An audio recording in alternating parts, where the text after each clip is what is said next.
Good afternoon, everyone. Hope you're having a great afternoon. Happy Wednesday.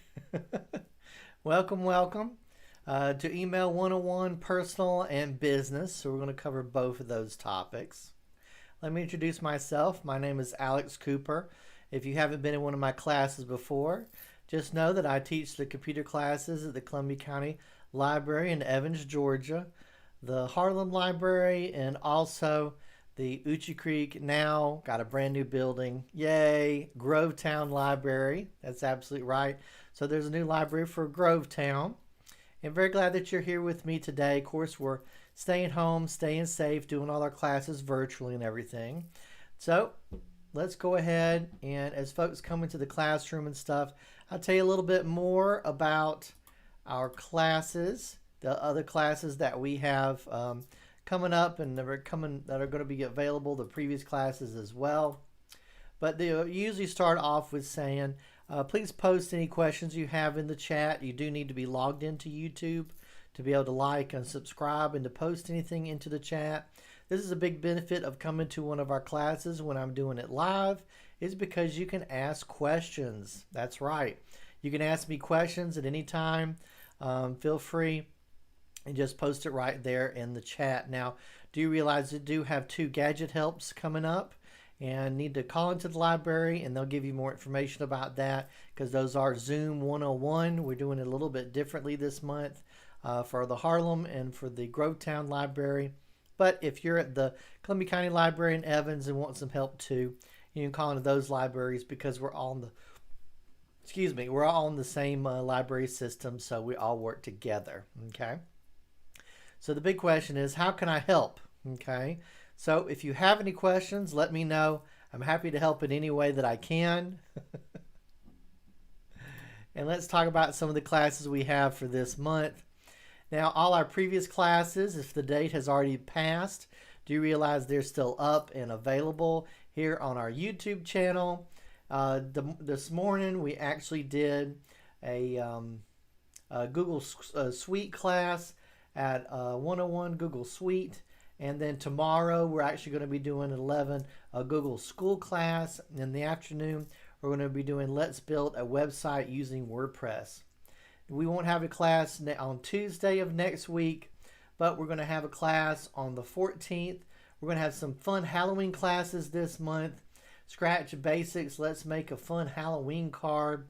And then in the afternoon we're going to talk about Let's Talk About Libby, our new digital library, ebook, audiobook app. And we'll also be talking about some other library services as well, like Acorn TV, some legal stuff, some online classes that you can take as well. But in the beginning, I'll be talking about Libby and give you lots of information on that.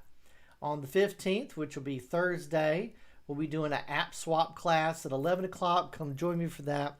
I'll be sharing different apps that I like, and you can post different apps that you like and enjoy and use like on a daily basis. And it's just going to be a kind of a fun class, sharing information. And in that, on the 15th in the afternoon, we're going to be doing introduction to Cardboard, a Google Cardboard VR class. So come join me for that. And of course, any of the classes, if you come, you're welcome to ask any kind of questions. And throughout the month, we're also doing a Scratch Basics. Let's make a spooky card and dance party using our Scratch coding. And also, we have a Python coding class, Halloween themed, scary, spot the difference prank, where we get to show a picture. Someone's about to click it, a big ghoul jumps out and goes "Arr!" at you with sound and everything, which should be a lot of fun. We also have a Unity class. Unity is a game engine. We're going to be doing that on the 27th. Come join us for that. And also, we'll be doing a Raspberry Pi project on how to make a sound trap. So if someone steps on, let's say, a front door mat or something, we can actually make it so it kind of makes a sound, a random sound, and there you go right there. Scratch Basics, again, we'll be doing Let's Make a Spooky Game, which will be fun. So come join me for those classes. Like I said, they're Halloween themed, and we'll be focusing on some spooky stuff. Not too scary, just kind of spooky. The Gadget Help classes that I'll be doing on Zoom on the 21st and the 29th. Just call in, contact the library, and you can set up your one-on-one scheduled time for that. And that'll be for 2 hours, 11 o'clock to 1 o'clock. And just call in and schedule a time. They'll give you more information about that. Our libraries are open with limited services and hours. Curbside holds pickup is available. You can go to gchrl.org for details and call the library questions Monday through Friday, 10 a.m. to 5 p.m. Don't forget to like us on Facebook and subscribe to our YouTube channel. Right now we're having a subscribe drive, I guess you could say. If we can get 100 people to subscribe to our YouTube channel, we'll get our own personalized YouTube address. So please hit subscribe and, of course, like our videos as well. If you're searching for our YouTube channel, the easiest way to find it is just search YouTube for GCHRL videos, and it'll pull right up. So let's go ahead and let's get started with our class that we're doing this afternoon. Our email class, and I'm actually going to post our handout in the chat. So welcome everybody to class. Definitely feel free if you have any questions, post into the chat. Very glad that y'all are here today.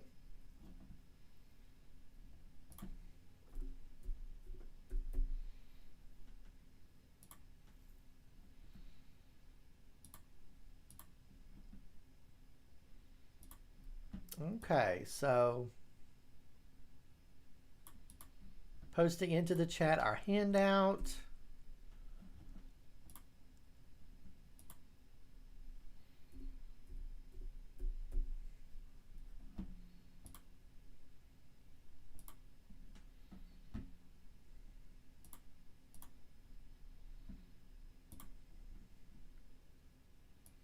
And I'm also going to have it here.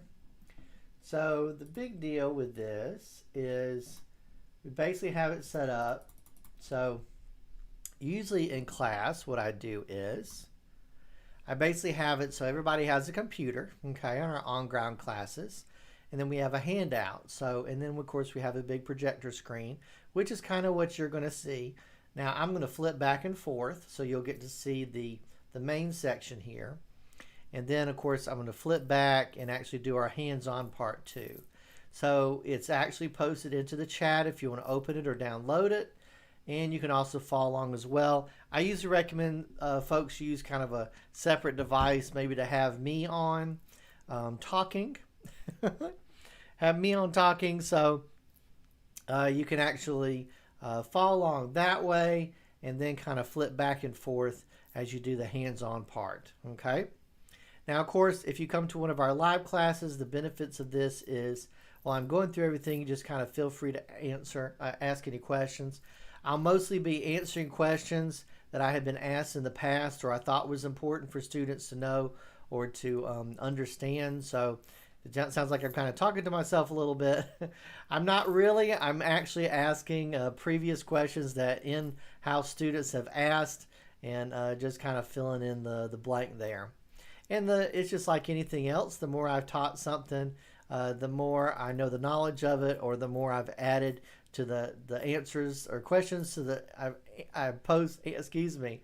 I add information to the handout that our teachers have asked in the past, so it helps students have those answers in the future, in the present. Okay, like time travel. A handout could be like time travel. Interesting. So let's go ahead and let's talk about what we're going to cover this morning. And of course, we're doing our basic email, and our focus is kind of about our focus on our class today is basically personal and then business. So some of the things you may never use, it's very possible you may not use something like BCC, or you may even know what that is, which we're going to cover today. But let's all kind of have fun, and let's learn something together, okay? And it is a beautiful day outside. It really is. Nice fall day. So let's start talking about what exactly is email. So what is email? Email is transmitting messages electronically. And some people would say she emailed me the good news, of course. And just a little side note, I know more and more of us are getting used to texting back and forth, but still for records, personal, email still kind of stands clear. Something you would see on someone's business card, contact someone, even in an office space. It basically helps you keep more of a little bit of a record of what you're doing than just little quick text messages back and forth as well. So it still has its place for sure, and being able to include documents and files and stuff. I'm going to go ahead and disappear so that I won't be in the way anymore. Bye-bye. You should, of course, still be able to hear me. And let's talk about different tips. So what exactly is spam? Spam is unsolicited email or junk mail. And I just kind of come from a, yes, welcome, welcome. Hey, Mac, welcome, welcome. Very glad that you're here. It can be better than for sending pictures. It really can. It depends on how many pictures you're sending.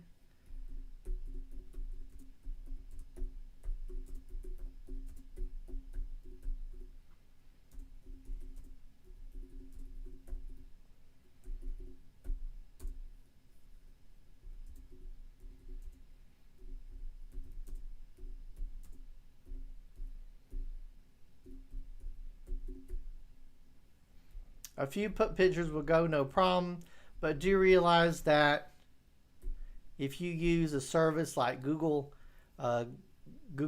Photos or anything, you still would probably send people the link via email or maybe even text message them as well. But you can send it to an email and then they'll be able to view it that way. So if you are uploading pictures to like Google Cloud, remember you can't email someone 100 pictures or just one. That's a very good question. Okay, so let's talk about our different ways that we actually, our big tips that we have. An email address has no spaces, okay? That's a big one to know.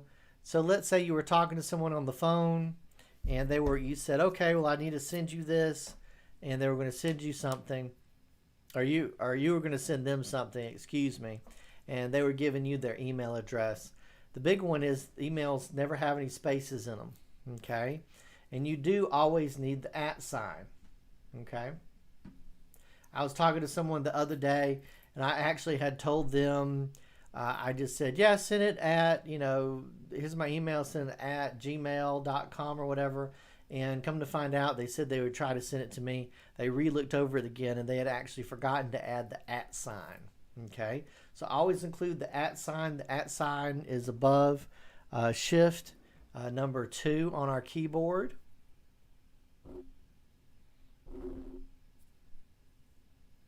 Is our @ sign.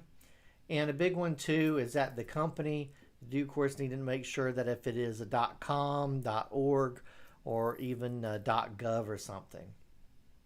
Capitalization does not matter in an email address. I won't go into too much about it, but do realize that a company does have to own the the whatever.com first, okay, to be able to have an email address like that, okay. Are there free email services? Yes, there are. Most of us that do have internet service, like at our house, we've already been given an email address. You may or may not use that email address because I remember a while back when internet was first started in the late 90s really and stuff. The big thing about that is that people didn't want to change services because they'd have to give everybody their new email address. And as far as even just 5 years ago, I remember talking to a lady and her email was at AOL.com. And I go, are you using AOL? She said she paid $5 a month to keep her old email address. I said, well, if you go ahead and switch, you won't have to pay that $5. You could spend that $5 on something else. And she did. I think she switched over to Yahoo and basically was able to get the exact same thing. So the good part about that was she was actually able to have something that was similar, even though it didn't say the at AOL on there. But she was able to switch over to a free service, which was really good. So there's many different free services that we can use. Let's see with our email services. We have gmail.com, outlook.com. Okay. Let's see. I have a question. Hello, and welcome. Dr. Emmy, welcome. Glad you're here. Let's see. Another problem I have is I notice we'll send an email as part of a sentence, and then the email will end with the period sign. Oh, okay. Well, you definitely don't want that because that may not work. So when I would send them an email, it is not delivered due to the period at the end. I've had to delete the period to get the address to send properly. That's an excellent point.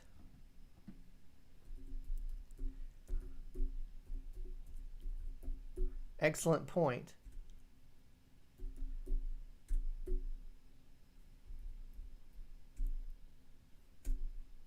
Yes, email addresses will never have a period at the end.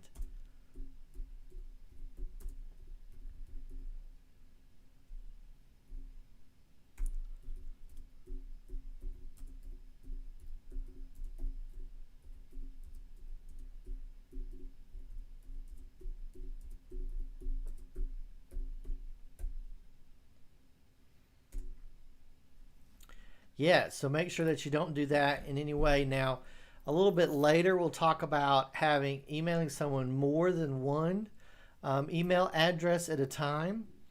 And the one thing about that is we'll put a comma in between our addresses, but have to make sure you don't have a period at the end.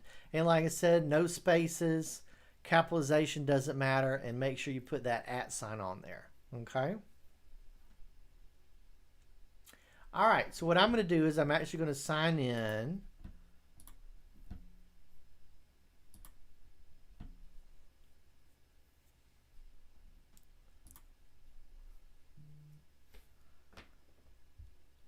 Give me 1 second.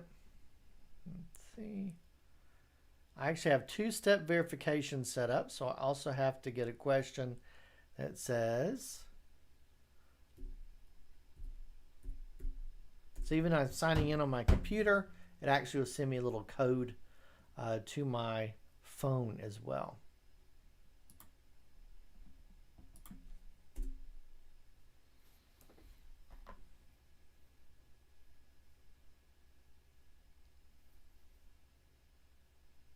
All right, so hang on 1 second. Thought I did that right.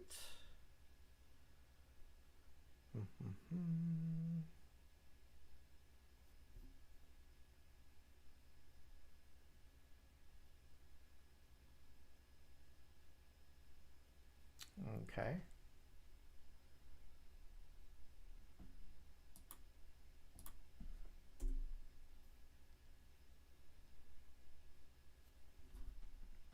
All right, hang on. I got to do it one more time. Okay, I got it now.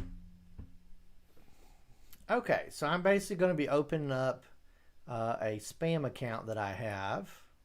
What do I mean by that? It just means that I get all kinds of newsletters. I get kind of coupons coming up with that. Now, if you don't have an email address, Yahoo is good to have an email with. No, they do not. No, they don't in a email address.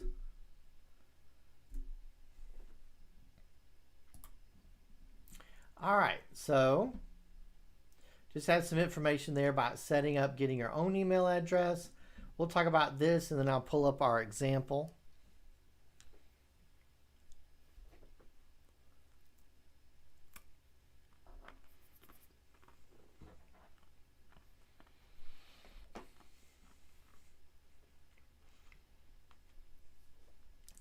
Okay, once we pull up our email, we'll actually see the first one is composition. And I was talking to someone yesterday. I said, refresh your email to make sure you had the latest version of email. And they said, well, how do I do that? I said, well, just click where it says inbox. Most of the email services, once you do that, that's pretty much it. Now, it's going to kind of look like I am just covering Yahoo, but it's more than just Yahoo. It's kind of email in general. Now, some of these settings may be in different places, okay? But it's generally the same. I will be talking about, when we talk about labels a little bit later, I will be talking about labels with Gmail and exactly how does that work, okay? So first one is our composition, okay? This is actually where we click to create a new email address. Our inbox is a big one. I do know that some of these services, and I'm trying to think, is Yahoo doing that? No, I do know that Gmail actually is having separate addresses. Excuse me, it's having separate inboxes is what they call it. So the thing about that is you may need to check more than one place, but usually there is something called all inboxes. So either you can go into the settings and turn that off if you want to, but it'll make one that's an inbox that it views as important, one that's like a spam, and one that's like a newsletter inbox. Now, that's just automatic. With Gmail, if you wanted to do something like that, we're going to talk about our different folders in a little bit. But most everything, at least to begin with, goes directly to where our inbox is. So when we click inbox, like I said, it'll refresh. This is where we read our emails. This is also where we can delete our emails and label them as spam if we want to. And the next folder we'll see is called drafts, okay? And right now we're just kind of going through our different buttons. So drafts is we click composition, we started writing something, we have not hit submit, okay? So that means that it has not been sent to anyone yet. If you exited or if you just close your web browser or whatever, it would have saved it into the draft. So if you're ever working on something, there's some kind of glitch. I've actually had this happen when filling out email on the phone. And I will tell you in a general big recommendation for email on the phone in general is if you're using email like Hotmail, Gmail, Yahoo, and you are having problems getting your email on your phone, trying to use the phone's mail app, I would probably recommend downloading the Gmail app or the Hotmail app or the Yahoo Mail app, and to use those mail apps directly because it will give you more options, more control over your email, and it's less likely to have some kind of errors or whatever sending your email versus using the built-in app that comes with, let's say, Android devices or even the iPhone as well. So big recommendation to use the mail app that's made by the email service.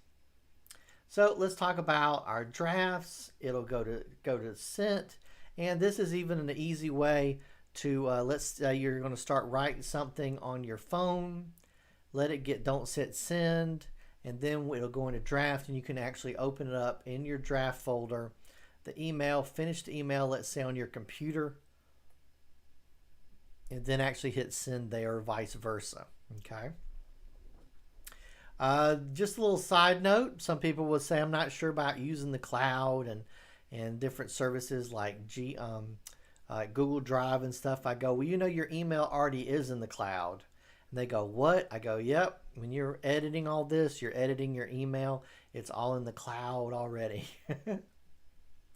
Okay, so like I said, drafts you can open later, finish them, hit send, or you can delete them too. What is sent folder? Sent folder is very important because when you have sent someone an email, let's say you talked to them, they said, hey, I didn't get your email, and you go, well, I know that I sent it. So go here, click sent, and it will show you if you sent the email to the person. Maybe they're having problems, maybe they can't find it. This would allow you to actually reopen the email, and you could send it again or send your email that you sent to a different email address, okay? Now we also have a spam folder. With Yahoo, it's usually a little bit of a fire thing. Spam is our spam guard, so it's trying to help us out. Do things get put into the spam folder on accident? Absolutely. It's like a filter, just like if you were filtering, I don't know, noodles. Filtering noodles you just boiled.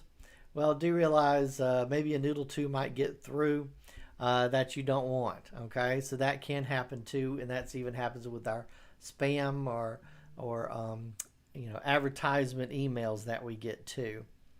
So a big thing here is that if someone does say, hey, I sent you an email, and you go, you did, well, I didn't receive it.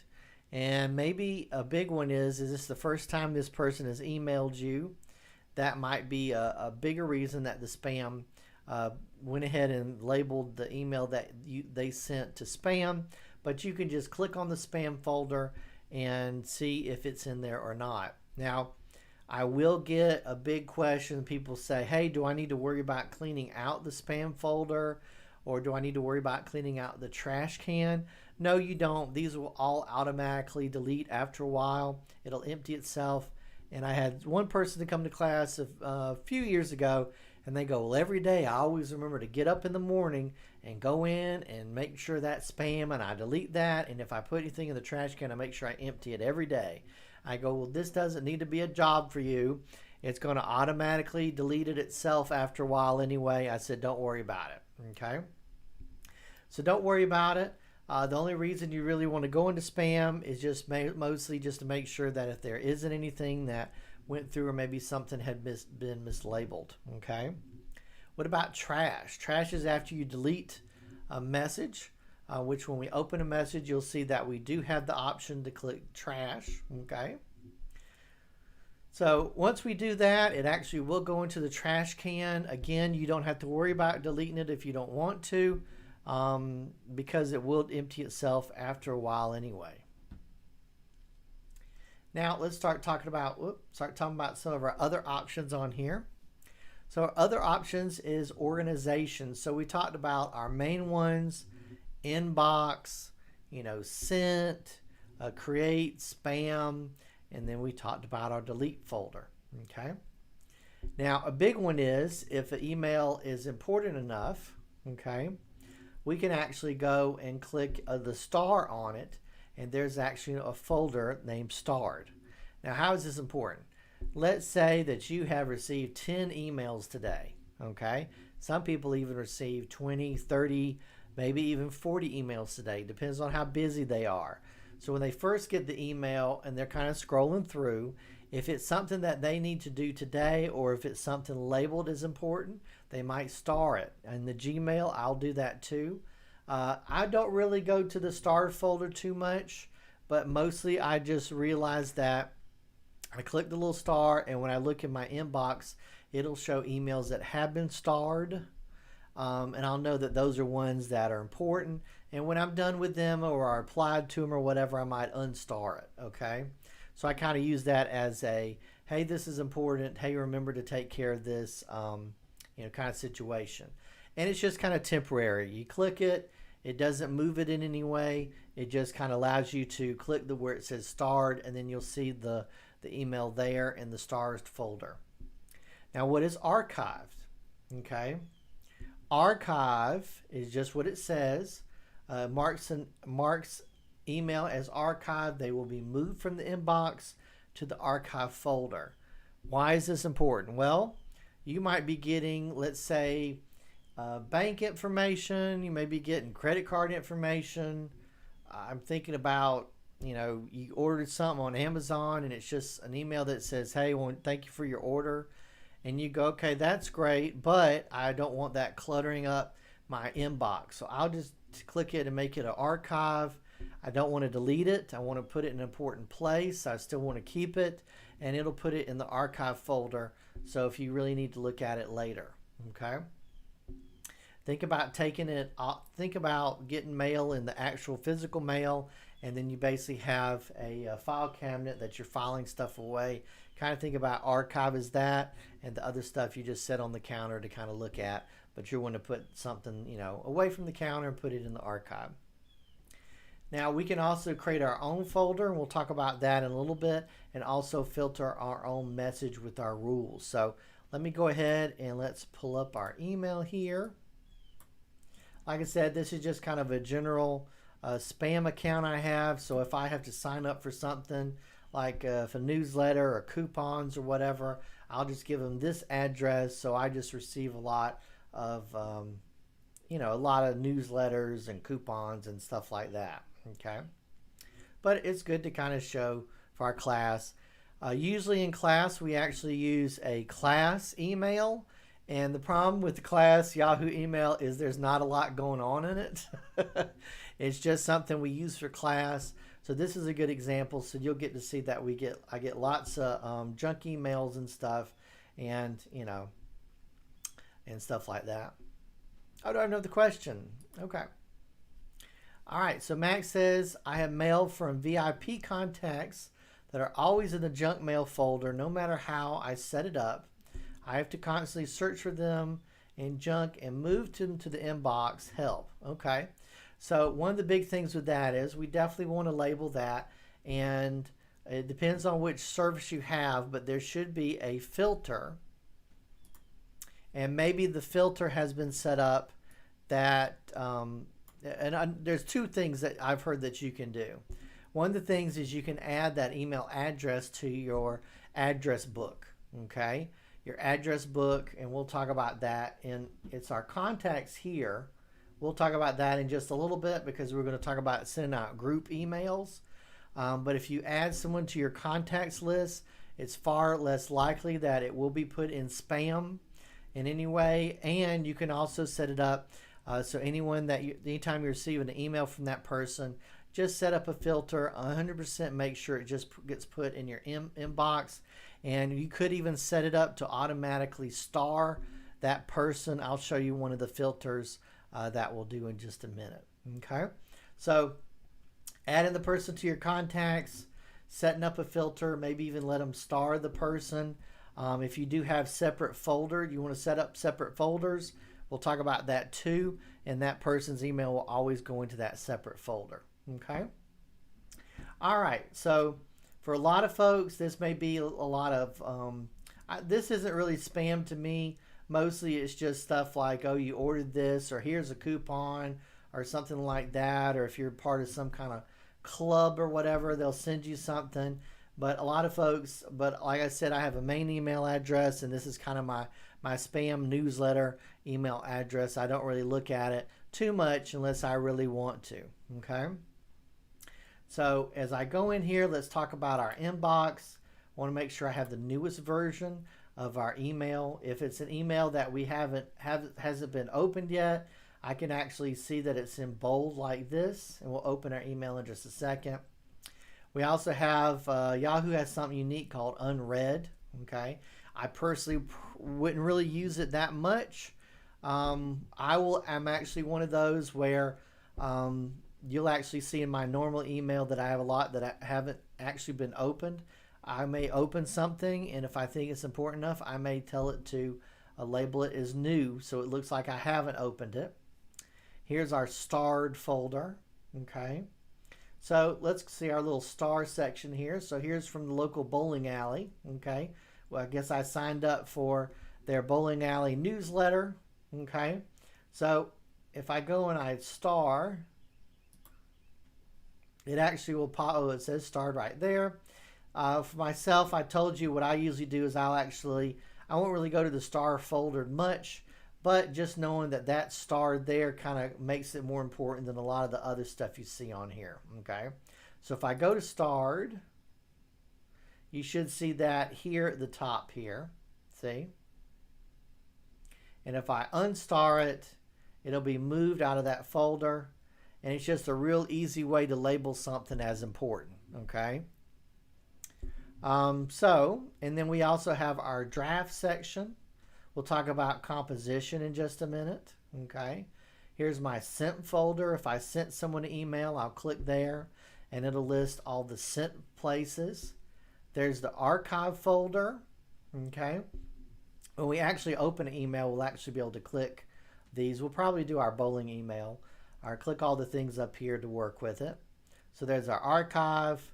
I won't open our spam because it's just got some junk mail in it and we never know who that's from. Okay. And then we also have our trash. That's here right there. Now, in a minute, we'll talk about some of our other folders down here that you can set up, but that's really the main ones. Okay. Now, with looking at the big list here, I actually can click the checkbox here. So if you have something you want to do with more than one email, you can do the checkbox here. And that's including archive it, delete it, or even label it as spam. Okay. Now, let's say I want to do, if I scroll down here, you'll see it kind of is continuous and then it will reload. That's the way the Yahoo works. But like Gmail will actually say next page or whatever, next page. And we usually have an advertisement over here. We may still, I just have an ad blocker on right now. And if I turn that on, it'll probably pop up here. But do realize it's a free product. What happens when we do something free? We usually have to look at some kind of advertisements. Somebody's got to pay for it somewhere, right? So if I wanted to kind of select a lot, I can actually click this drop down and it'll actually select all the ones that are visible in this way. Okay. Now, I have actually been asked before, what's the easiest way to delete a bunch of emails that are similar? Well, don't forget we actually have our search bar box up here. So let's say the Borello. Let's say I want to delete all of those from the past.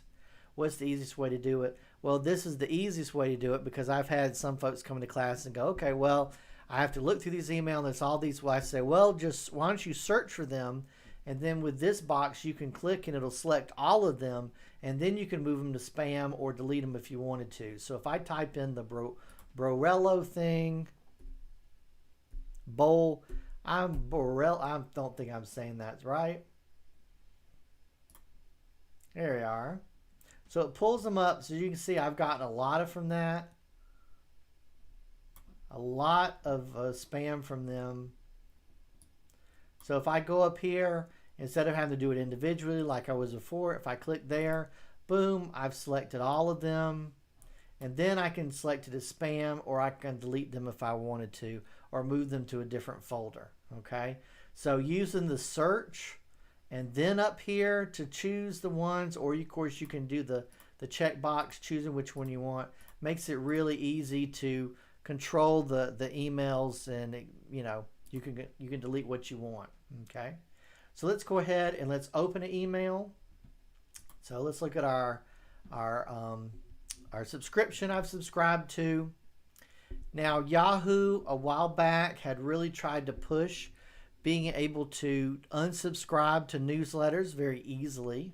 Okay, so some of those that do support this, you can click here and it'll unsubscribe. Usually, if it's a good newsletter, at the bottom you'll say something to the effect of update my preferences or unsubscribe me now, or something about that.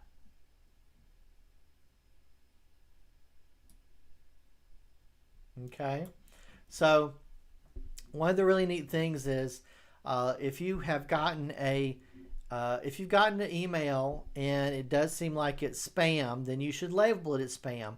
If it's a newsletter that you signed up for, then you should unsubscribe to it, okay? What I mean by that is if you label it as spam, it'll put it in the spam folder, but you'll still continuously get that. Now, if it looks like it's junk mail that you did not sign up for, if you do in some way, go down to the bottom, click unsubscribe. It could allow them to know that you have, you're an active email address, and that means they'll send you more spam. So just be aware of that. If you do sign up for anything free on the internet, free coupons, even newsletters or whatever, they possibly could be selling your email address to others, okay? Even if you're in a, let's say that you're part of a nonprofit organization and you're decided you're going to help with the local fall festival or something, okay? They want your email so they can send it out.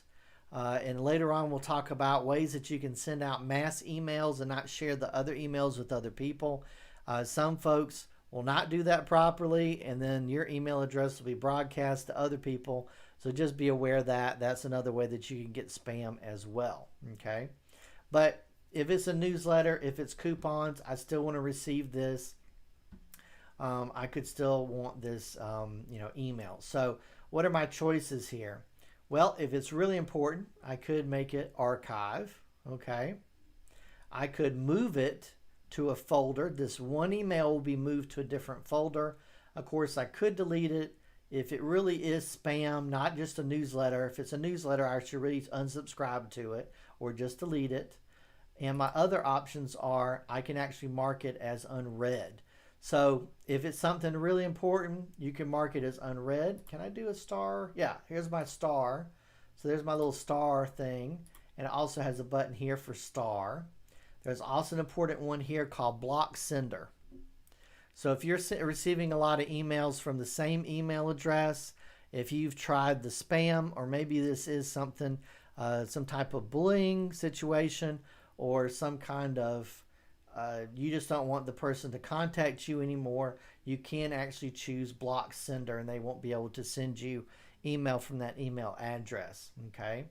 Like I said, Yahoo has been trying to come up with a unsubscribe button, and some of the newsletters work and some of them don't. In a second, we'll talk about filtering when we talk about making up our folders, but let's look at printing because we're just kind of going through our menu right here. So if I go up here and I click print, a big one here is if I go up to the menu, and sometimes this doesn't work properly. If I go up here and I hit print, there it is. So because I went to the web browser and hit print, and I've actually had people come in and have printed this and they go, why did it print all this other inbox unread stuff and everything? Goes, well, you told the browser to print, not the email program to print.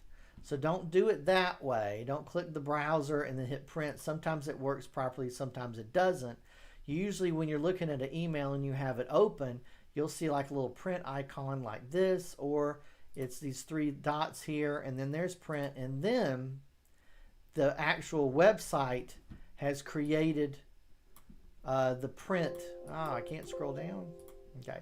Has actually created the print, what you want to print. Okay, we'll say that. Okay, so it doesn't include the inbox or anything like that.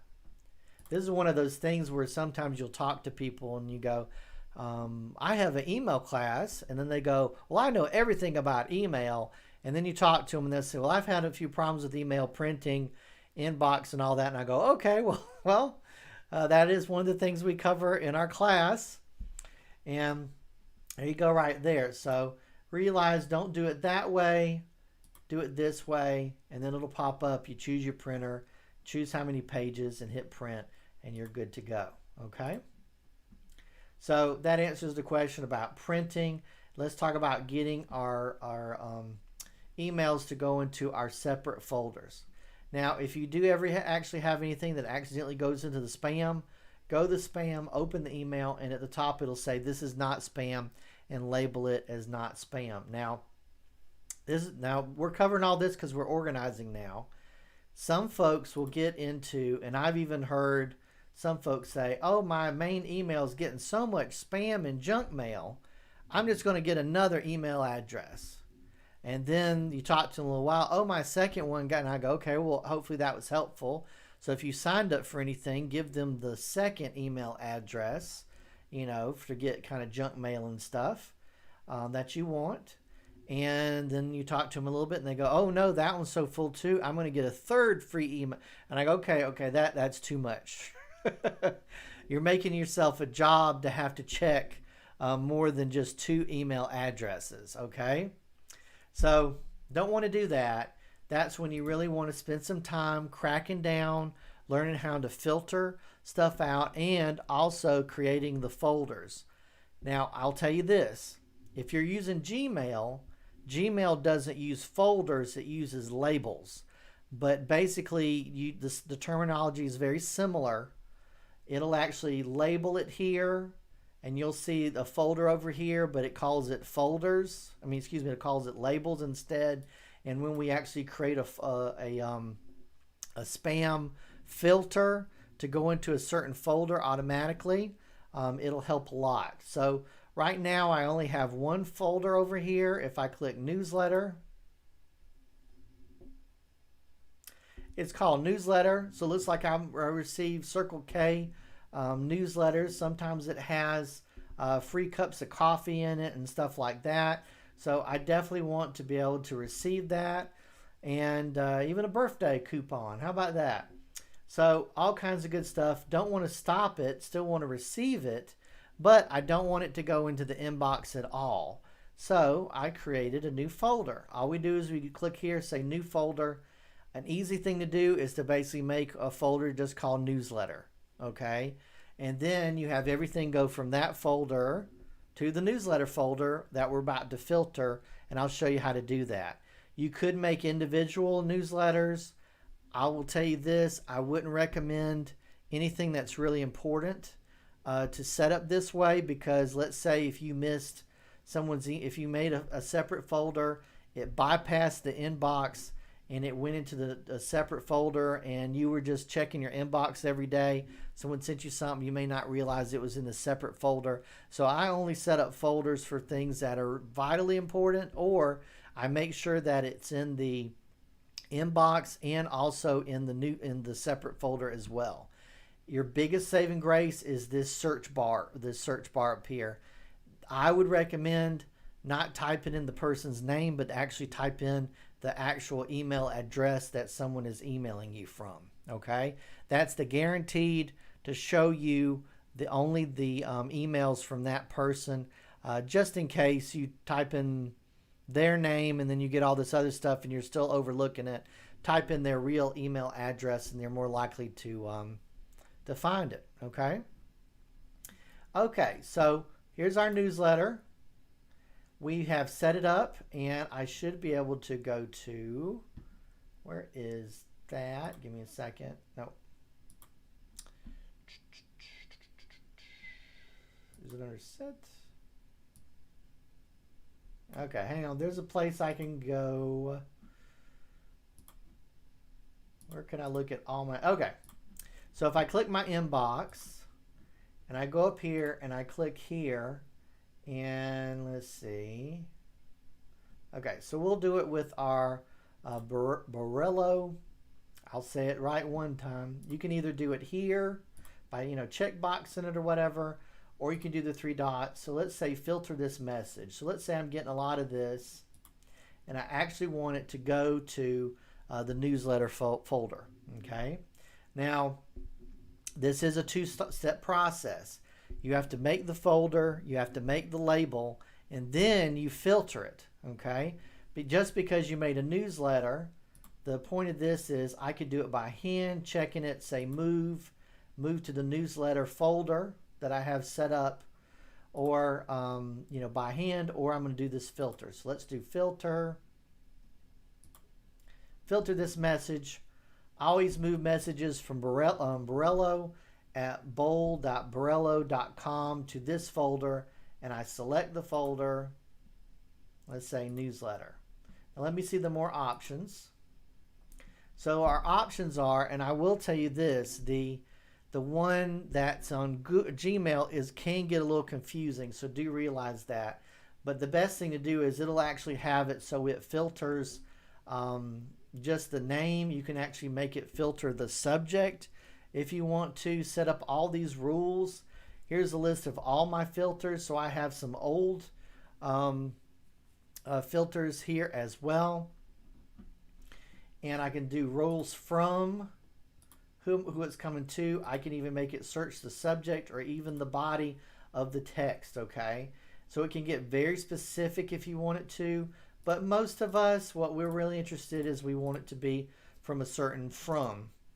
So we do the from, it'll contain, so the email address here pops up here, contains, or does not even contain. It can even do opposites, begins with, or whatever, ends with. So if you're getting a lot of spam from a company and their company website is this, but this keeps changing, you can actually have it says ends with, and then erase this part and say ends with, okay, or contains. Just erase this part and say contains, okay. So I'm going to make this up. You can even have it do what? Choose a folder to move to. So I have it filtered. There's the name of my filter, and it'll show up over here, okay. If it's from this email address, like I said, I have a whole lot more options here too. I can select the folder I want it to move to. I want it to move to the newsletter folder. And let's see. Why does it say or, which is interesting? Okay, so choose a folder to move to. So I have move, and I'm going to hit save. Now, the big question is, and I've actually had it where Gmail will do the previous. It'll go back in time and check. I'm going to go back to inbox. So when I click newsletter, right now I don't have any new emails from that person, from the Borello bowling. But in the future, now I will tell you this, the Gmail will say, do you want us to go back through your old emails, and if anything meets this criteria, go ahead and have it there, okay?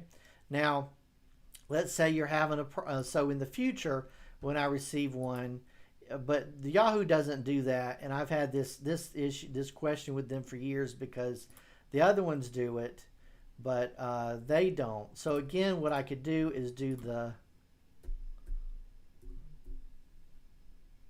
Borello, choose them all. There you go. I click the box up here, click move to newsletter, and then when I click my inbox, it won't be there. And then when I click newsletter, boom, there's Circle K, there's the bowling place, there's all those. And because I created that filter, all the future ones will be there as well, okay? So if I click the filter here, well, I just want to see my options. So here's my filter here. I can click here. I can delete it if I want to. I can edit it more if that's not working. Now, if you are having a problem with someone's email address or emails that you're receiving that aren't going to,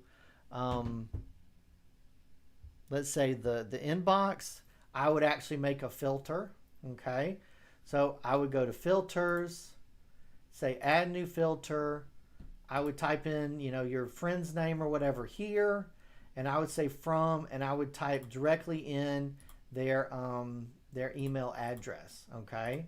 So from, type in their email address here, and then where it says choose the folder to move to, I would make sure it said inbox and hit save. So every time that you receive an email from that person, it would make sure that it goes to the inbox, not any of the other folders, or not spam or anything. Hit save, and then that should fix that problem, okay? And again, this can take a little bit of time, but trust me, if you're getting bogged down with how much spam you're dealing with, a lot of spam or something, this could really fix this issue just by setting up the labels or setting up the newsletter folders And like I said, you can call them anything you want, and hopefully that would help. Okay. Now, we're also going to be talking about contacts in just a minute. And again, this is one of those things people go, well, I know everything about email. And I go, that's great. But there are some specific things that the different email companies do, or some specific problems you might have had, in the past or currently. And, we're going to talk about it. Okay. Okay. So like I said, that's what I would do. Mac, that's what I would do. I would create a filter.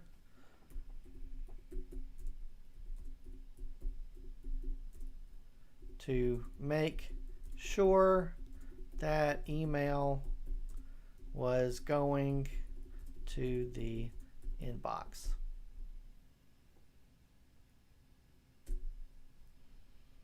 And it could be possibly in the past you may have accidentally labeled that as spam, and that's maybe why it's doing it. Maybe just click the wrong button. Trust me, I've done stuff like that. Okay, so let's go ahead back to our handout here. Since we talked about all our subject parts here, creating a new folder if you wanted to. Like I said, if you're doing Gmail, it's labels, okay? But the Gmail still has the filter options. Like I said, you use different emails. It'll be in different places, but they all have the same functionality. So let's go ahead, and we opened up our first email, and we're going to talk about reply all, and forward, okay? So we open our email. We talked about putting it in an archive, move, and spam filter, and also our other options here, especially the star one. So our big one here is, and it usually doesn't say reply anymore. It usually shows these little icons here. So let's say that you had gotten just one email from a friend or family member, and you go, hey, I want to reply to this person like it's a conversation. All we do is we hit reply. That's what we mostly do. It'll actually include the original message, and then we just add our little bit of message in there, and then we'll hit send when we're done. Pretty easy, okay? Now, what is reply all? Reply all is one, if you looked up here and I received this email and it said comma, and it had another person, comma, it said to, comma, whatever, comma, like that. The thing about that is if I hit reply all, that will apply to everybody that's in the to section, okay? Use when you want to send a follow-up comment to both the sender and all recipients of an email. This is really poignant, and why we call the class personal and in business, because in business, that's really important, because you got to make sure that if you were working on a project, someone sent you a question about a project, they also sent it to everybody else. You need to do a reply all so everybody knows that you're on top of things and you did reply to that message. And they may need to know what the reply to that message is, okay? We also have our forward button. Forward button looks like that. The forward button allows you to take any email that someone sends to you and you forward it to someone else very easily. Now, I will tell you this. In the reply, in forward, can you actually make edit and changes in from the original message? Yes, you can. So just be aware of that. If someone does forward you an email, do realize that someone could change the original message if they wanted to. It does allow you to do that. Okay. All right. So forward is used when you want to send to someone else who is not one of the original recipients nor the sender. An example, your friend sends an email to you only. You want to share the email with another friend. Okay. Now here's some big tips about email, texting in general, okay? Tip, be careful with sarcasm and humor. Text is not a good medium for expressing sarcasm or humor. Express your message with simple and straightforwardly,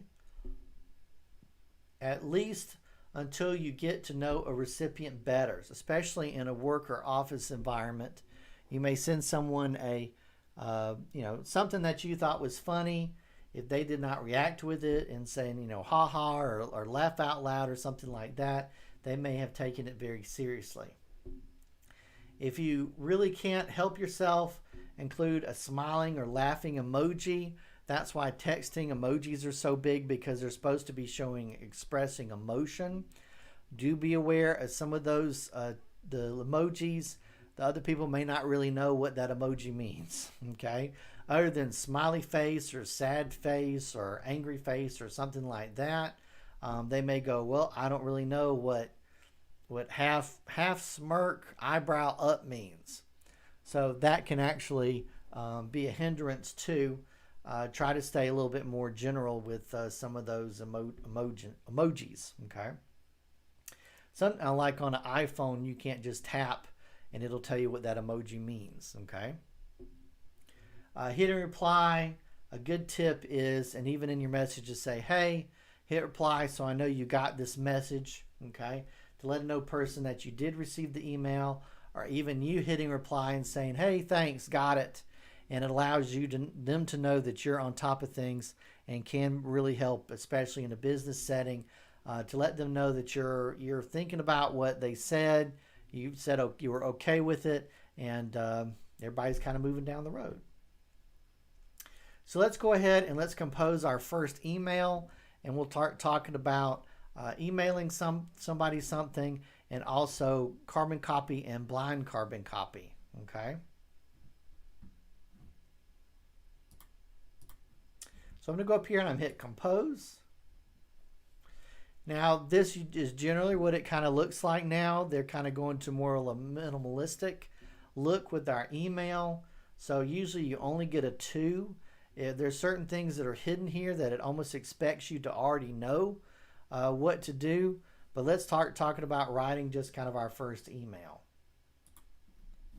So it first points up and it says sending an email, okay? If I click compose is what I'm looking for. I enter someone's email address. So I will just type in a fake email address. I'll say Alex is awesome at awesome.com. All right, so we have our fake email address. Let's go back. Our subjects is one of the most important things for you to actually have in there. Should briefly capture the essence of your message, okay? So it's kind of working into the fall here. So I want to talk about the Fall Festival.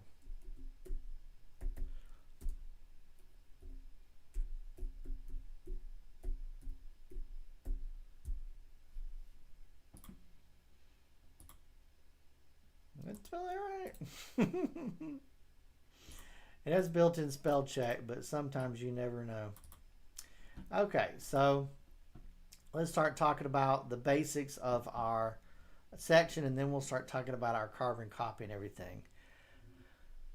Especially this, if it's a text message, you can usually get away with, you know, just not even saying the person's name.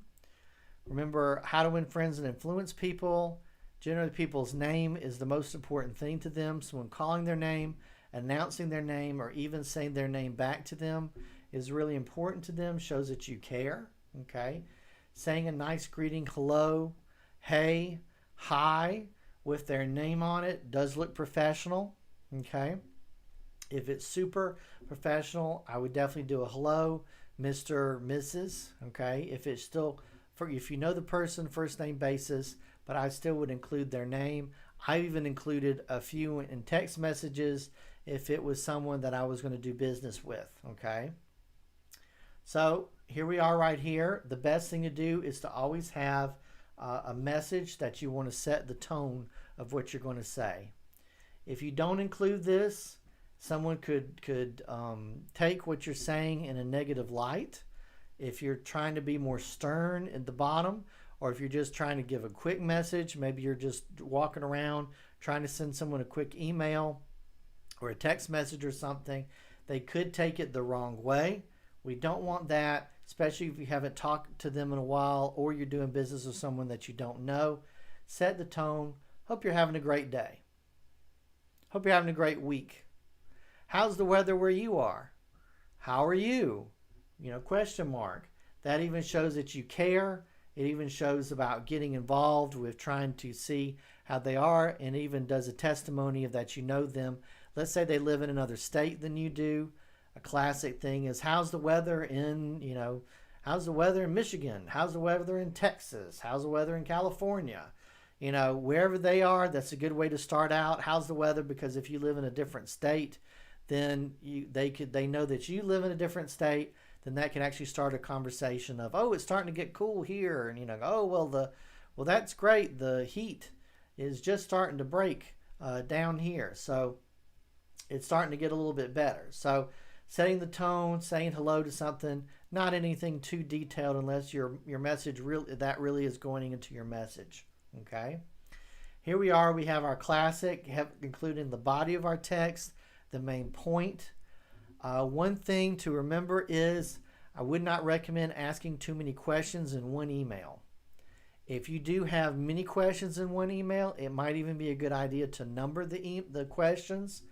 I've had it many a times where someone, and I try my best to not be that person, someone will send me an email with 5 questions in it, or I send someone an email with 5 questions and they answer 2 and they don't answer the other ones. Giving them some questions that are numbered. Hey, I had a few questions for you. 1, 2, 3, 4, 5. And it actually helps them out a little bit. And at the bottom in the reply, they could even say 2, 1, 2, and then answer the question. Okay. Your ending is very important. A lot with business, you can say thanks. Trying to say, be more international, cheers. If it's really friendly, family members say love, hugs, best, warmly. These are all suggestions. Sincerely, regards, kind regards, more of a business tone. Thanks for all you do. Saying something just to give the person, notification that you appreciate what they're doing. Okay. And that could even set a tone of you asking them to do something. At the end, you're saying, I've even had one where I say thanks in advance. So I ask them to do something. I'll say, well, thanks in advance. And then always have your name at the end. Okay.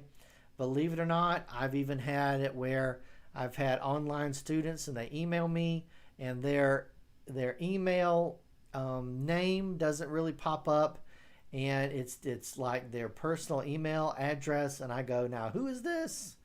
And I hate to do that. So you always want to include the name. And a good thing is you're always including the name you want them to call you. Especially with business, that could set a good tone. Let them know what you want to be called. Alex in there. Mr. Johnson. If it is formal, then you need to include other information like if it's for business, you need to include your signature, meaning your business title, job title, and a great one is phone number, or other than this email, other ways to contact you. Okay.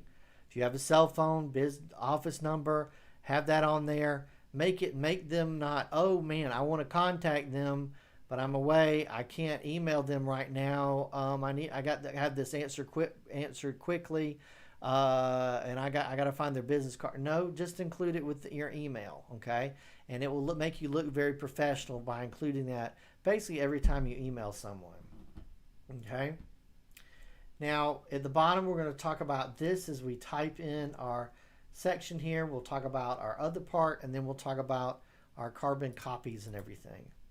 So we have Fall Festival. I'm going to do hello. Hello, Bill. Hope you are having a great October. Yay. Just say we need to talk about the red underline means misspelled. We need to talk about the, let's see, prizes for the fall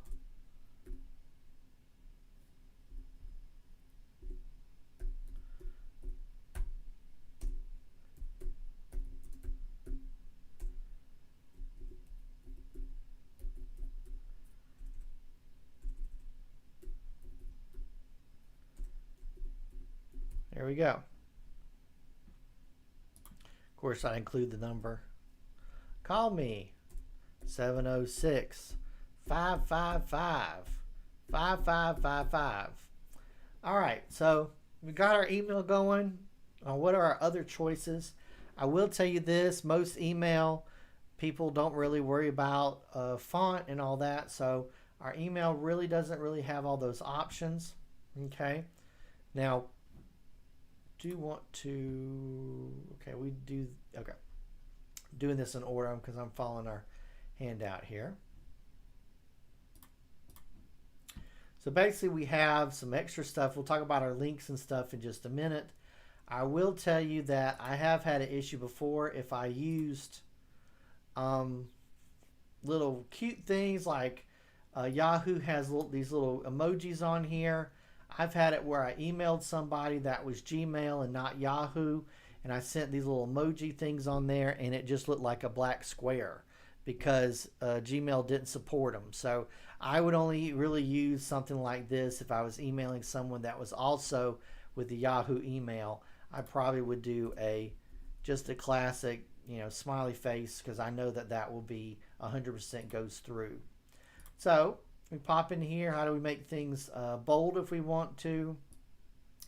You highlight stuff, click the bold down there, boom, it's in bold.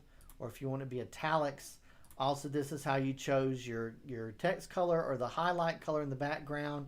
Really best not to use any light colors. Most people don't really use color text in the email, or even texting. Most people don't do that. So text color, if you did want to do something interesting, maybe like a really dark blue or something, that could actually keep it. I probably would choose something a little darker than that. See, can I choose darker than that? No, that's all my options. Okay. So anyway, that's one way of doing it. Also, we do actually have different fonts. Now, they're just very minimalistic here. Email has always been something that people usually aren't really messing with that too much. Now, believe it or not, down here, it'll talk about stationery. Stationery, Yahoo Mail, of course, to us is completely free, but there is a cost version of it if you want that, and you can do stationery and fancy things. It'll add graphics to the background. I don't recommend that because if you were sending it to somebody with Gmail or something like that, or on their phone, they could actually have it where it's blocking background graphics, and that could be an issue, and then it won't even work. Okay, so email is one of those things you want it to be very universal. So this is also indentation. You can make things bullet points if you want to, numberize things, indent stuff. And also they have a few other options here, but most folks don't use those options. It's just basic text, or if we're going to attach something, which we're going to talk about attaching a picture in just a second, okay? Mostly, here's your basic email. You've done this probably many times. Now we're going to go further than this, and we'll talk about some options you've maybe never used before, or you've thought about, is there ways that I can mass email a whole bunch of people at one time and they won't see each other's email addresses? How can I email a person a copy of an email that I'm sending someone else that they'll know about, or the person I'm sending it to, I don't want them to know that I'm sending a copy of it to somebody else. So let's talk about those extra options. So what are extra options? Usually we have to click where it says CC or BCC to open up the extra two windows, okay? It's called carbon copy, okay, and blind carbon copy. You may or may not have ever used these before, and I'll tell you ways we use it, and I've tried to, through the years, come up with the best way to explain this, and I'm basically going to read the sentence, and hopefully that'll help out a little bit. Carbon copy is a way of sending additional copies of an email to other people. Some people refer to CC as courtesy copy. CC email lists are visible to all other recipients, and to and CC fields work similarly. The big thing about carbon copy is this. Let's say I'm working on a project. I click here and it'll open up the rest. let's say I'm working on a project with a group of people, okay? And if you wanted to add more than one email address up here, I just do comma, and I'll send it to Alex at, here it is, Alex at awesome. It is not a real email address. All I do is I add another comma, but the problem is when this Alex is awesome receives it, he'll see that I sent it to this other person too, okay? Now let's say I'm working on a project, and again, we're going to talk about business a little bit here. Let's say I was working on a project, someone wanted to set like a schedule or something, or just talk to me about something. And to let our boss know that we're working on the project, we're starting it, we're talking back and forth, maybe even a meeting, the person said, well, I want to know what you guys are up to. I don't want to keep, bugging y'all to say, how's the project going? I just want to know. So when y'all email each other, just carbon copy me the emails, okay? Just so that I know that y'all are working, and I know what y'all are working on, okay? They can read them or not read them. It doesn't matter. So they actually put, let's say, boss at great.com, okay?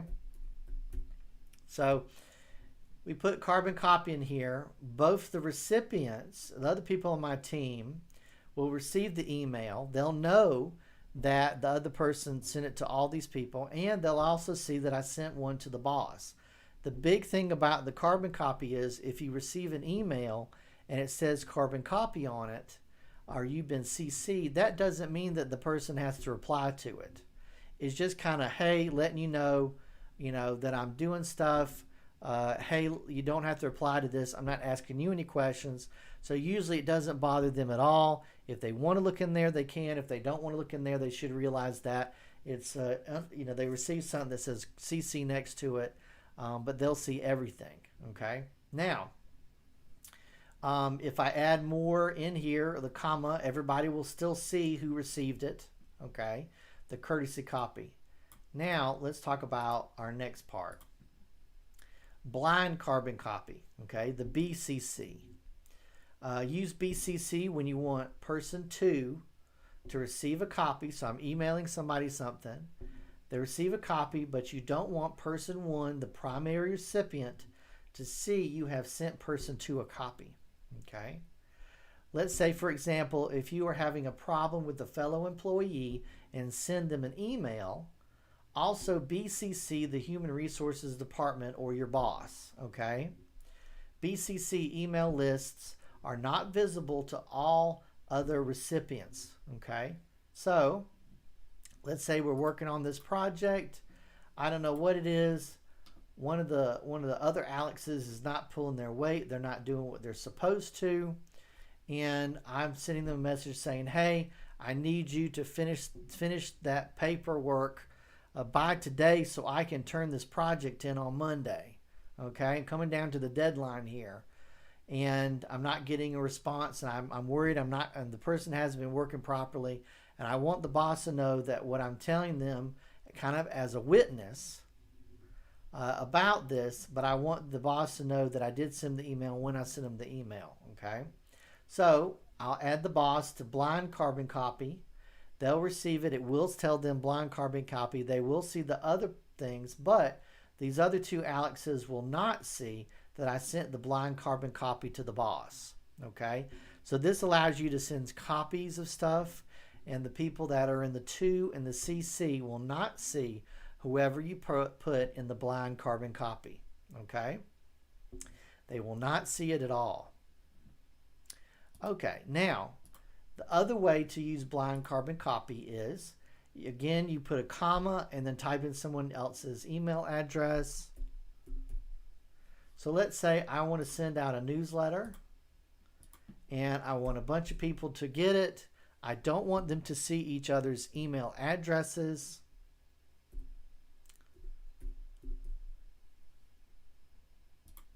Okay, I'm going to put everybody's email address in the blind carbon copy, and it will actually look like I sent it to them individually. Okay, each individual person will receive the email, and they won't see each other's email addresses. Okay, I've had it where someone would forward you something. You can do a forward like this, would send you something, and then all of a sudden it has everybody else's email addresses listed that saw this email. Okay. I've even heard a nightmare story where someone sent out something like that to like extended family, like 30 family members, and one of the family members went, okay, well, and they basically took their email address and added it to their newsletter for some home-based business thing that they had signed up for, and then all of a sudden they're receiving a whole bunch of spam from that company and everything, and it was like, no. So be aware of that. Even your email address being a list of other email addresses, someone may say, "Oh, I got a new email list." Okay, let's see if they want to buy something from me. Okay, so that's what the carbon copy, blind carbon copy, can be used as. And is it a little bit complicated? Yeah. Would you use this? You may or may not use this. Like I said, if you add more than one email address to the blind carbon copy, you can actually send it out kind of like here's your own newsletter. Let's say I was part of the fall festival and they said, hey, we want you to send out an email to, let's say, 100 people a month. Okay. And I'm like, okay, well, I can do that. And you go, oh no, I got to make sure that I keep up with their email addresses and everything. Well, one of the ways we can do that is, now there are some from business services, some of them are free out there that will allow you to do that, but I'm just small. I'm just going to use my email address. And how can I do that? Well, we're going to use the contacts or address book in just a minute. Let's go ahead and let's start talking about including a picture or a file with our email. That's a big one that people ask. So how do I do that? I've got my email all set up here. I go down here and I click the attach a file. It'll pop up and it even gives me some other options here. Is it on Google Drive? No. Is it on Dropbox? No. Is it been attached? No. Is it from this computer? Yes. So if I go to, let's say, documents, and I'll go to our camera class. And let's say I want to include a picture. All I do is I click it, and if you want to include more than one, Windows 10 now includes this feature where you hover and it'll show the little boxes. You don't have to do the keyboard shortcuts anymore. I hit open, it'll upload, and there you go. Now if it was a document, I do the exact same thing. I look for the document, I would click the document, and I hit open. The biggest thing or the biggest problem that folks will have is knowing where this document is. If you're using Word, PowerPoint, or Excel, when you save, it should automatically save to the documents folder. Make sure you give it a good description name. If you can't find it, type in what you think it is up here, and it'll search the folder and subfolders. So if I type in, let's say, if I click documents and I say photo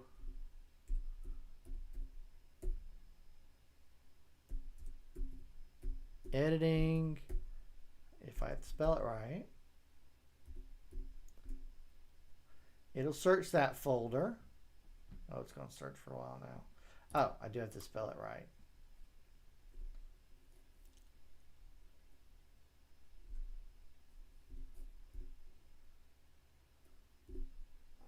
There you go. So if I do that, it'll pop up, it'll do a search, and where is it on here? Yeah, there's digital camera. So all I gotta do is hit open, and it'll add the file. Okay. That's how you attach a file. The biggest one is to know where the file is. Okay. Now let's look at our next part, and then you just hit send, and you've sent it. Our next one is someone says, hey, I heard that you found a great website. Can you email me the link to that website? Okay. This is also explains why you can receive an email that looks like it's legitimate from a company or something, and then when you actually click the link, it takes you to someplace different. That's because any of our links, so if I go down here where it'll say link, I get a nice, what the display text says. I'm just going to have it say Google, okay, and what the actual address is. google.com is the actual address, okay? So this could be really long. You could do a copy paste to put it there. Go to the address, do the copy paste method, paste it in here, and when I hit save, I get one thing here, and it will give the Yahoo will do a little bit of a preview. Google sometimes will too, but it's one of those things of if you ever receive spam and you hover over it, usually when we hover over it, it's not showing it right now because this is my email. But if I hover over it in the bottom left, it'll actually tell me where it's going to take me before I tap it, okay? But this is one of the ways that you can accidentally click on something and it looks like your bank or something like that, is because the actual address and the link you click can actually look like two different things, okay? So that's basically it. You click the link, you give it a name, and then you type in the actual address, or you copy paste the long address on there, hit save, and there you've inserted a link to the website. Okay, now let's go ahead and talk about our interesting part. Let's talk about our contacts list, okay? So the big thing about this is once you add someone to your contacts list, I know a lot of friends and family will have funny names as their email address, or maybe even a really serious business one that has their phone or something, and you don't use that all the time. So contact lists, our address books are very vital, very important to keep track of all that, to make sure you're emailing the right person. I've had a family member that for some reason had my email wrong in a contact list, and every few months or something like that, they go, well, I sent you something, and I go, I didn't receive it, and they look back and they had typed the wrong one. So it's important to also make sure that the email addresses are right in your email contact list too, okay? All right, so create a new contact, okay? We're going to click that. It'll say add a contact, and I will tell you this, if you want to do this an easy way, I'm actually going to hit close on that. An easy way to do this is I can actually, if I open an email and I do the little drop down here, it actually will say add sender to contacts. Now, used to, when we replied to emails, Yahoo would automatically add that sender to contacts. I don't know if all of them do that anymore, but I know Yahoo used to do that, which was really, really helpful. So anytime we got an email from someone, we replied to it, then they would say it would add it to the contacts. But as you see, I don't know if it does that automatically anymore. But there you go right there. So let's click our contacts, and it'll pop up. And it actually pops up, and this one will actually connect up to my phone. So sometimes it'll include extra stuff too. So it has all, has top, it has lists as well, but I'm going to do all and go to the bottom and say add a new contact. And then basically I type in someone's name, and I know Awesome Alex and all that's on there, so we'll do Great Alex. How about that? So we'll do Alex the Great. So this is really meant to be your address book. And you can actually include a lot of great information in here. Full first name, middle name, last name, nickname even. That'll really help when you're trying to search for emails from them. Maybe their full, maybe that's not their full name or whatever. And it also includes, you can add their home email address, their work, okay? And you can add more than just that. You can add phone numbers, and it actually include which phone number is it. I've actually had some where I think I just added it, and then I come to find out I actually was calling their home.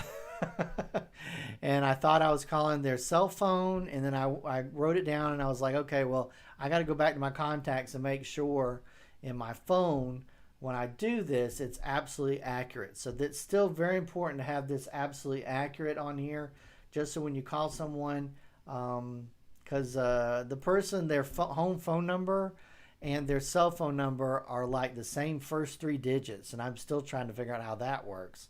But no, it's just a landline, and their cell phone just so happened to have the same first three, not area code, but first three digits. Anyway, you can do things like add address, their city, providence, their postal code, their address, their work title, employee, even their birthday. It'll actually give you a reminder when their birthday is. I like how they have anniversary on here. Maybe it's a friend you want to remember when you first did something with them. Also their website, and here's a big one right here, notes. So you can put anything in there. So when I first click on the person, this will act as a notes one is great. Now, one thing I will do personally, if I'm talking to people or if I learn certain things about them, I will actually even add it, or if it's a certain date that I'm supposed to talk to them about, I'll actually add the date or just maybe a little bit of brief information to their name.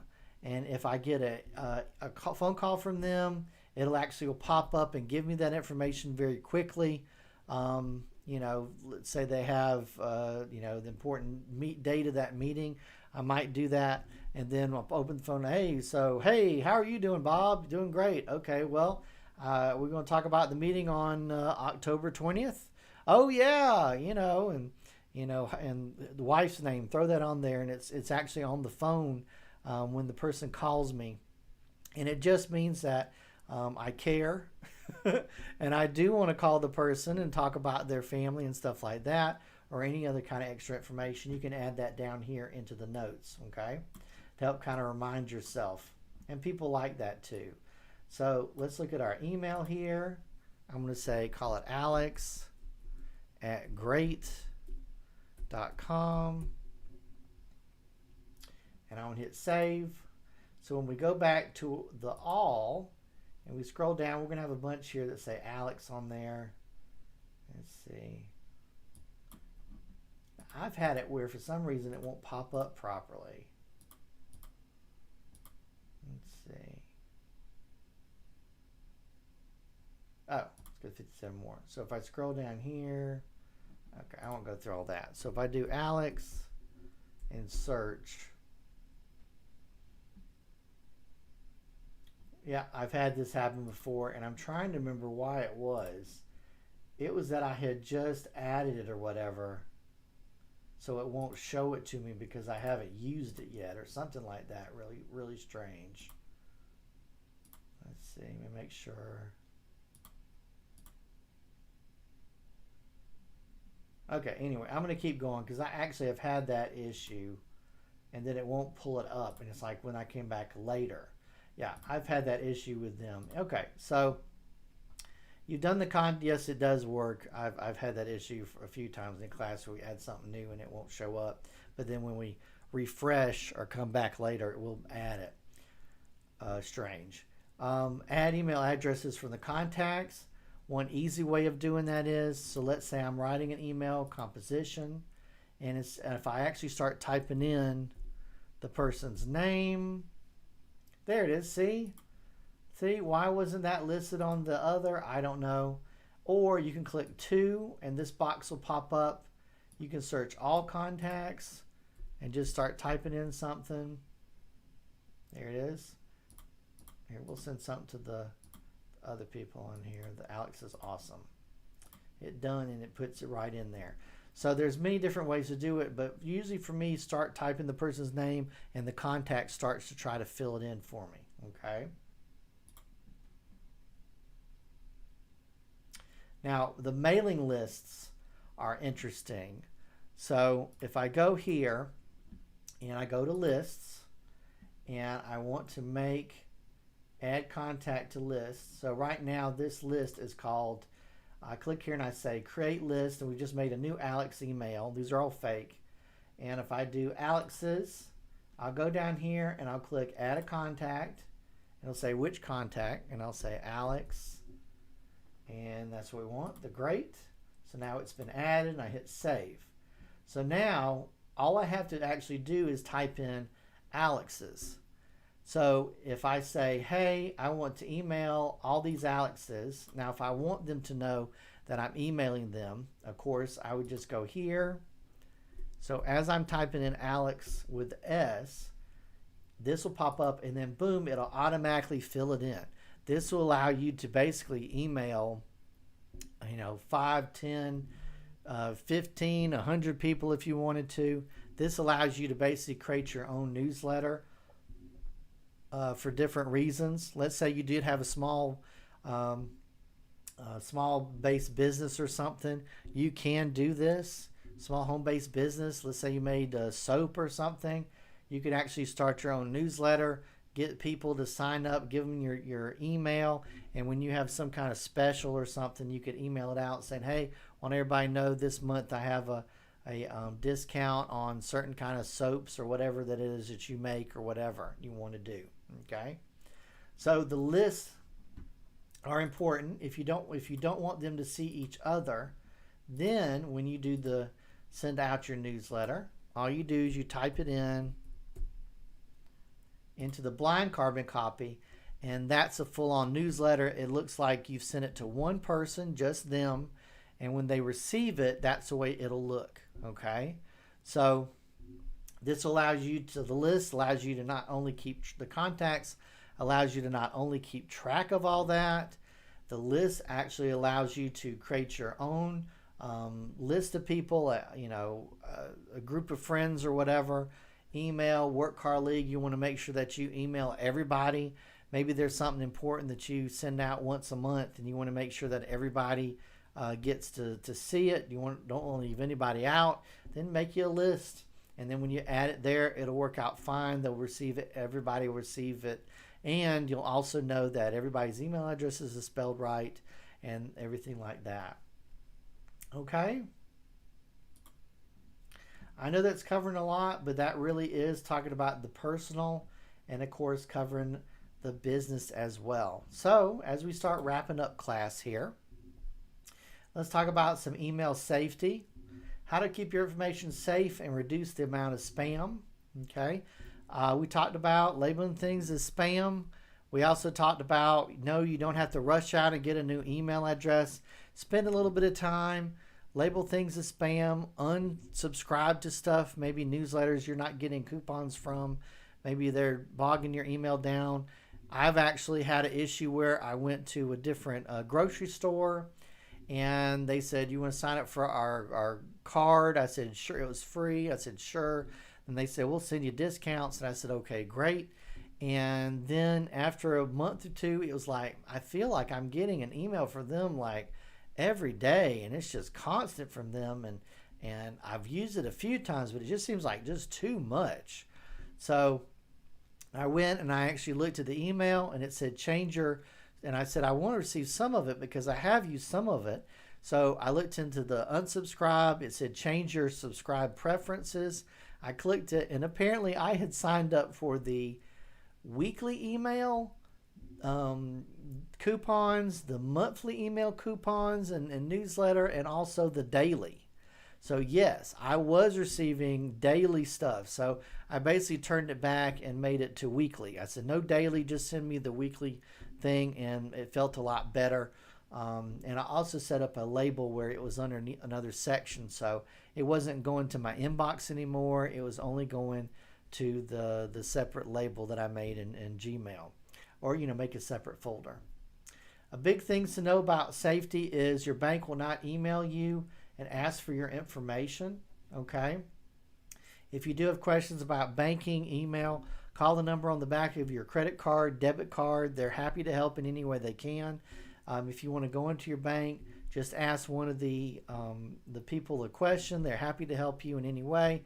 And of course, a lot of us now aren't really going in. We're just staying home and safe, but do realize you can actually call the number on the back of your credit card, or of course your debit card. I think I said that twice, but it's worth saying twice.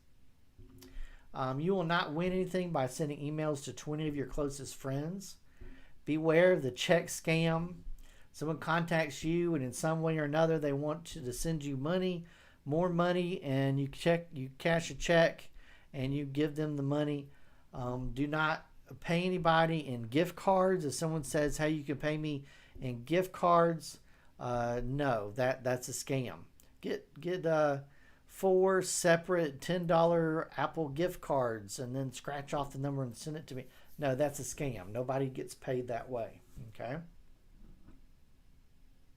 Never respond to unsolicited email. Okay. Don't reply to them, say stop, send me this. Just hit the spam button on there. I will tell you this, a lot of our emails now are actually blocking downloading of pictures. So if you are opening emails and not seeing pictures, or some important thing was sending you, technical thing was sending you something, you're not seeing everything, you may actually have to click that to uncheck that, so you can see the newsletters and stuff. Never send personal information, credit card number, passwords, etc. through email. Someone could gain access to your email address, start sending out spam. Most of the time, they don't want to do anything too malicious. They just want to send out spam emails to other people. How do you block that? Usually it's because you get an email from someone and saying, hey, your email started sending me junk mail yesterday. You go, okay, thanks. Change your password. Usually it's over. A big one is to set up two-step authentication, meaning, and it can be annoying, anytime that you log into your computer to check your email, then it'll basically send a little text message to your cell phone. You put in the code and then you can gain access. But the good part about it is it makes it very, very secure for your email. So that's a big recommendation from me. Talking about phishing scams, don't click on links that you don't know. The Consumer Reports, ftc.gov has a full article about how to recognize and avoid phishing scams. You can go to their website. Be aware, never click on URLs or website addresses that you don't know. So if I actually go to here,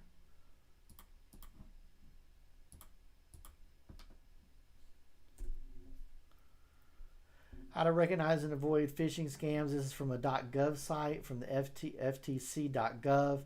It'll go into a big recommendation. So if you're not sure, they also have a great, here's one that's talking about Netflix. Receive this. Imagine this was Hulu, Netflix, Comcast, anybody saying, hey, you need to update your account. Click here. If you click there, it would take you to basically a fake looking, well, may not look fake. It may look very legitimate. It'll actually take you to what they call a password username phishing scam. So do be aware of that, okay? How to protect yourself from phishing scams. A big one is be aware of what you're clicking on. Try to keep your software up to date. Set up two-step verification. Has all kinds of great information on there.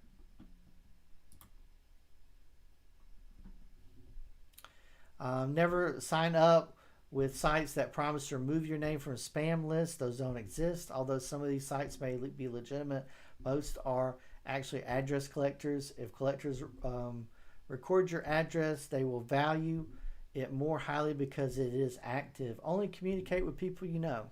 How about that?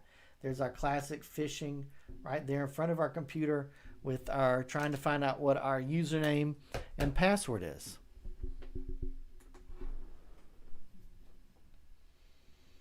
And we don't want to tell them what our username and password is, now do we? Big thing about passwords is don't have just one, because if some reason they were able to get it, then they have access to everything, okay? Best to have at least 3. Very secure for online banking, a moderate one for email, and light to access free sites. So if someone did get that, it wouldn't be a big deal. At least they wouldn't have access to your other ones like credit card or online banking. Of course, the big thing is that we actually have a full 2 other classes that we talk about internet safety and also internet scams as well, and protecting yourself when you're making a purchase online. So we delve more into just internet safety in those classes. So we're kind of coming to the end of our class. Does anybody have any other questions or anything? Definitely feel free to kind of post them into the chat. I want to tell everybody thank you for coming, and let's kind of go over what we covered in our class, and then I'll tell you about some other classes that we have coming up, and we'll talk about that. So we covered what is email. We talked about that, getting a free email, signing up for Yahoo email. We also talked about our main Yahoo section, talking about composition inboxes, drafts, our sent folder, creating, organizing folders, archiving our emails, creating folders, and also filtering messages so they can go into separate folders so that they are not all going to our inbox anymore. We also talked about reply all, forward, and also good idea to hit reply, hey, got your message. We talked about sending an email, talked about including a greeting, setting the tone for the message, a good ending, suggestions, what carbon copy is, what blind carbon copy is. We talked about attaching a file to our email, also adding a web link to our email so someone could go to a website that we were interested in. We also covered Yahoo Contacts as well and setting that up, and also setting up our own private mailing lists if we wanted to. And remember, I do have this handout link that you can download into the chat. And we also talked about email safety as well. So we kind of covered a lot, didn't we? So let's see if there's any other final questions.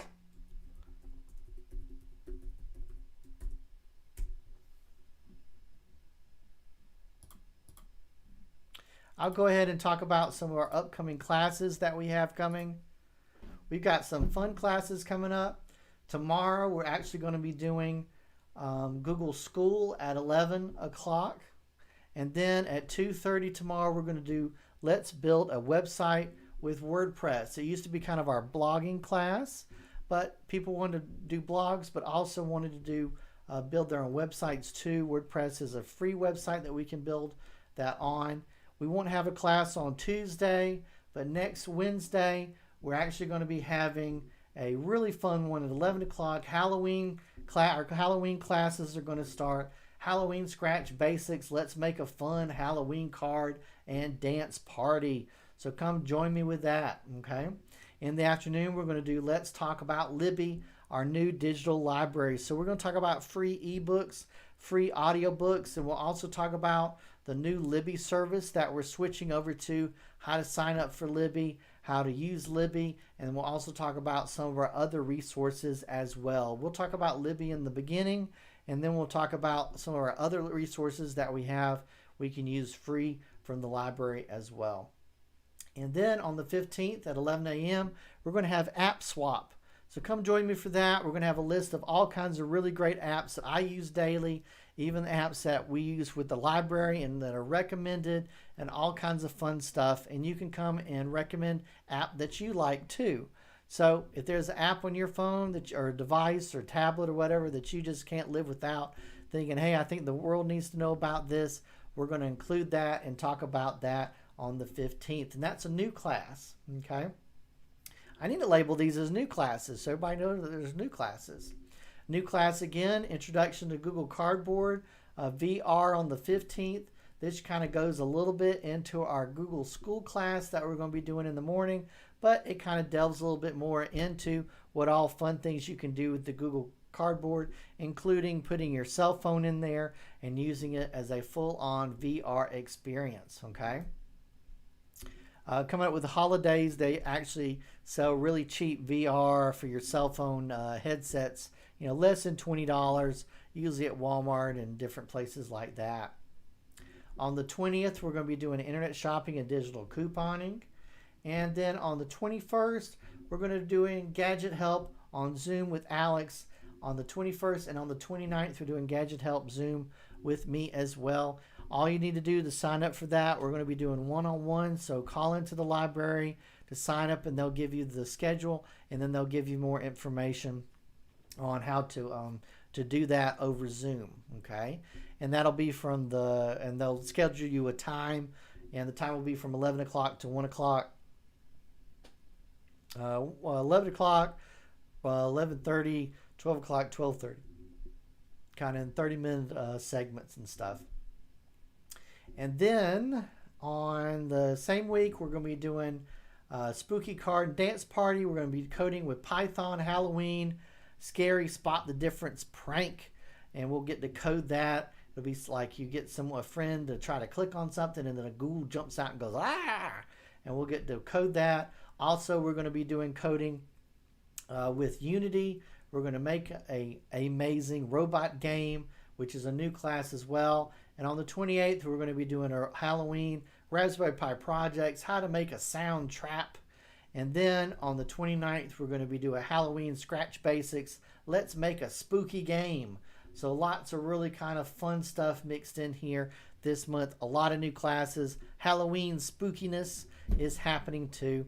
So come join me for those. On a side note, our libraries are open with limited services and hours. Curbside holds pickup is available. You can go to gchrl.org for more information, or you can call the library with questions Monday through Friday, 10 a.m. to 5 p.m. Don't forget to like us on Facebook and subscribe to our YouTube channel. Right now, we're having a subscribe drive. If we can get 100 subscribers on YouTube, we'll get our own personalized YouTube address. Well, until then, we can actually find our YouTube channel. Just search YouTube for GCHRL videos to be able to do that. And thank you so much, and like our videos. And don't forget, you got to be signed into YouTube to do subscribe, and also to post any kind of things in the chat. So that kind of brings our class to an end. Very glad that you are here with me today. It's a beautiful Wednesday outside, and it's a nice fall day, so the weather's not too hot or anything like that. Maybe you got some camping ideas or anything like that. So I'll get to see you next time, or I'll see you guys in the morning at 11 o'clock for our fun classes, and then 2:30, or I'll see you next week for our beginning of our Halloween spooky coding classes with Alex. Okay? So I'll see you next time. Bye, Mac. Bye, Dr. Emmy.